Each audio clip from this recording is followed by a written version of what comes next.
जय श्री राम दोस्तों, आप देख रहे हैं YouTube चैनल ज्ञान स्टार प्लस। तो दोस्तों, आप सभी का हार्दिक स्वागत और अभिनंदन। दोस्तों, आज हमने आपके लिए कमेंट चुना है श्रीमान दसाराम राजपूत, हमीरपुर यूपी वालों का। ये लिखते हैं कि राज करत में राजा रोवे, दबा करत में रोगी, सेज चढ़त में तिरिया रोवे, बन भटकन में जोगी। दोस्तों, बहुत अच्छा कमेंट है और धार्मिक प्रवृत्ति से तो सबसे अच्छा कमेंट माना जाता है ऐसा। तो दोस्तों, बहुत बहुत धन्यवाद श्रीमान दसाराम राजपूत जी को। और इन्होंने जो लिखा है, इस पहेली का उत्तर हम देने जा रहे हैं। इससे पहले जो भाई हमारे चैनल पर नए हैं, उन भाइयों से मेरा निवेदन है कि वे भाई हमारे चैनल को सब्सक्राइब जरूर कर दें, साथ ही बेल आइकन को भी प्रेस कर दें, जिससे कि आने वाले वीडियो का नोटिफिकेशन आपको मिलता रहे। देखिए दोस्तों, कि राज करने में कौन सा राजा रोया था, ये सबसे अच्छी बात है। देखिए, हम लेके चलते हैं आपको भरत जी के पास में, कि भरत जी को उनकी माता ने राज तिलक के लिए कहा था, क्योंकि जब महाराज दशरथ की मृत्यु हो गई तो उस समय जब दशरथ मर चुके थे, उस समय आते हैं भरत जी ननहाल से, और केकई ने बड़ा प्रसन्न होकर कहा कि अब राज कीजिए निष्कंटक, क्योंकि मैंने आपके बड़े भाई राम और लक्ष्मण दोनों को वन में भेज दिया है सीता जी सहित, इसलिए अब ये राज आपका है भरत जी। जब ये सुना तो भरत रोने लगता है।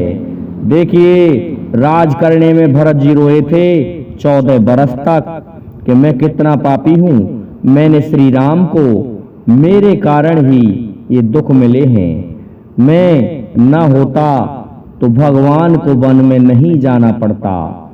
इस प्रकार से ऐसे राजा भरत जी थे जो राज करने में भी रोए थे 14 वर्षों तक। उसके पश्चात श्रीमान दसाराम राजपूत जी की अगली लाइन है कि दबा करत में रोगी। देखिए, दबा करने में कौन सा रोगी रोया था और क्यों रोया था। देखिए, रामायण से ही है दोस्तों। लक्ष्मण जी रोए थे। वो इसलिए रोए थे कि उन्हें पता था कि मेरे ही कारण तो सीता जी का हरण हुआ है, और सीता जी नहीं जाती इस तरह से, और मुझे ये दोष नहीं मिलता, मैं मरा क्यों नहीं जब हनुमान जी मुझे संजीवनी लेकर के आए थे। विशेषकर उस समय रोए थे जब उन्हें फिर से वन में छोड़ने की बात कही गई थी भगवान श्री राम द्वारा कि लक्ष्मण जी, तुम्हें रथ में बिठा के जानकी जी को ले जाना है और वन में छोड़ के भाग आना है। जब छोड़ के आ रहे थे तो उस समय लक्ष्मण जी भागने लगे कि लक्ष्मण, माँ कहने लगी, अब क्यों भाग रहे हो, भागते क्यों हो, क्या बात है, कि भगवान श्री राम की यही आज्ञा है। उन्होंने ये कहा है कि आप अपनी भाभी को लेके जाइए और वन में छोड़ के आइए, क्योंकि लोक अपवाद का जो भय था, जो उन्हें कलंक लगाया गया था एक धोबी के द्वारा, उसके कारण भगवान राम नहीं चाहते थे कि सीता जी राजमहल में रहें। तो उस समय रोया था कि हनुमान, तुमने बहुत बुरा किया मुझे संजीवनी ला करके। ऐसा है, रुदन किया जग माए ने दूर पड़े हम आए, बुरा किया हनुमान ने जो दई सरजीवन लाए। सब जगह मुझे दोषी बनाया है, अगर मैं उस समय इन्हें छोड़कर नहीं जाता तो वहां से भी हरण नहीं होता, और अब भी इन्हें मुझे वन में छोड़ के जाना पड़ रहा है। तो लक्ष्मण जी रोए थे। इसके पश्चात देखिए दोस्तों, सेज चढ़त में तिरिया रोई। क्या हुआ कि एक बार महाराज पांडु चले जाते हैं शिकार करने के लिए जंगल में, तो उस समय ऋषि कर्दम हिरण बने हुए थे, और उनकी जो पत्नी थी वो हिरणी बनी हुई थी, और हिरना हिरणी बन करके दोनों विषय भोग कर रहे थे, ये शिकार की तलाश कर रहे थे। तो इन्होंने एक बाण चलाया जो ऋषि कर्दम को जाके लगा, जिससे मृत्यु हो गई ऋषि कर्दम की। तो उनकी पत्नी ने कहा, ए शिकारी, तू जिस दिन तेरी पत्नी के पास जाएगा उस दिन तेरी मृत्यु हो जाएगी। इस तरह का श्राप महाराज पांडु को कर्दम ऋषि की पत्नी ने दिया था कि तुम जा ही नहीं सकते। दोस्तों, वैसा ही हुआ था कि माद्री जो थी वो बहुत सुंदर रानी थी, जो कि कुंती से छोटी थी और मद्र देश से लेकर के आए थे। शल्य की बहन थी दोस्तों माद्री। और उन शैल महाराज ने तो दुर्योधन का साथ दिया था, ये आप सभी को पता है। हुआ क्या कि जब देखा कि सूर्य देव माद्री के कहने से ठहरे हुए थे कि थोड़े समय और सूर्य देव ठहर जाइए, जब इस बात का पता चला महाराज पांडु को, तो महाराज पांडु कहने लगे कि आज दिन क्यों नहीं छुप रहा है। तो कुंती ने जवाब दिया कि आपकी छोटी जो रानी है बहुत ही सुंदर है, उसी ने सूर्य देव को रोका हुआ है, उसी के दर्शन कर रहे हैं सूर्य देव, छुपने नहीं जा रहे। इस बात को सुन के महाराज पांडु लालायित होते हैं और माद्री के पास जबरदस्ती पहुंच जाते हैं। पहुंचते हैं तो माद्री रोने लगती है कि महाराज, आपको तो श्राप लगा हुआ है कि आप जब भी अपनी पत्नी के पास जाओगे तो आपकी मृत्यु हो जाएगी। दोस्तों, सेज चढ़त में रोने वाली त्रिया माद्री थी, ये आप सभी को लगभग ज्ञात है। इनका चौथा जो है प्रश्न पहेली में, वन भटकन में जोगी। देखिए, वन भटकन में जोगी कौन रोया था? ऐसा है, हम भगवान श्री राम पर भी लगा सकते हैं कि भगवान श्री राम वन में भटके थे और सीता माँ की खोज के लिए दर दर भटकते हुए रोए थे। ये भगवान श्री राम पर लगती है। यूं तो कहने को तो इसे कई तरह से कहते हैं लोग इस पहेली को कि राज हुआ जब राजा रोया, भू और सेज चढ़त में तिरिया, इस तरह से बनाई है दोस्तों।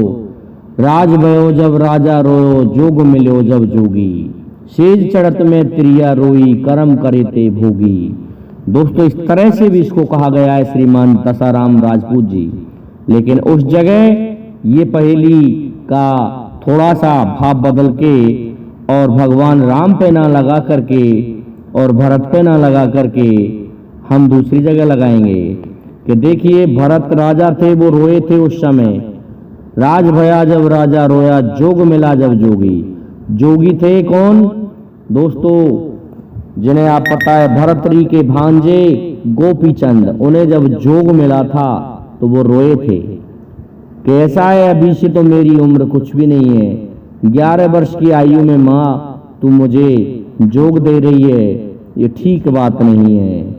तो जोग मिलने पर जोगी रोया था गोपी चंद। लेकिन दोस्तों, श्रीमान दसाराम राजपूत की पहेली के अनुसार भगवान श्री राम और लक्ष्मण रोए थे वन में भटकते भटकते। और सेज चढ़त में चित्रिया रोई, ये माद्री ही थी। कर्म करे थे भोगी। देखिए, भोगी कौन हुए थे? महाराज पांडु। तो उन्हें रोना हुआ था उस समय, लेकिन ये दबा करत में यही रोए थे। तो इस तरह से ये पहेलियों का भाव लिया गया है। इसमें बड़े अच्छे सुंदर प्रश्न हैं श्रीमान दसाराम राजपूत जी की पहेली में। तो देखिए, राजा हुए भरत जी जो राज मिलने पर रोए थे, और सेज चढ़ने में माद्री, और रोगी का उपचार किसका किया गया? लक्ष्मण जी का। लक्ष्मण जी रोए थे दोषी होने के कारण। और अंत में बात आ जाती है कौन की दोस्तों? भगवान श्री राम की। तो वन वन में भटकते फिरे थे, रोए थे, माँ सीता के लिए खोजते फिरे हुए थे।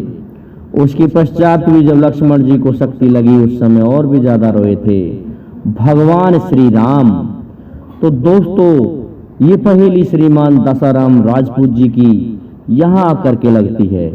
हमने शॉर्ट एंड शूट उत्तर दिया है दोस्तों इस पहेली का, और ज्यादा रामायण ना गा करके हमने थोड़े ही शब्दों में श्रीमान दसाराम राजपूत जी को बताया है।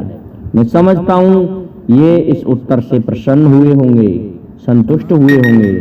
इसलिए अब आप सभी से मेरा निवेदन है कि आप हमारे इस वीडियो को लाइक, शेयर और सब्सक्राइब कीजिए, साथ ही बेल आइकन को भी प्रेस कर दीजिए। दोस्तों इसी तरह की पहेली डालें। मैं तो श्रीमान दसाराम राजपूत जी से यही निवेदन करता हूं। बहुत सुंदर पहेली डाली है आपने, इस तरह से और भी डालिए। आपको बार बार धन्यवाद दोस्तों। जय हिंद, जय भारत, जय जय श्री राधे, जय जय श्री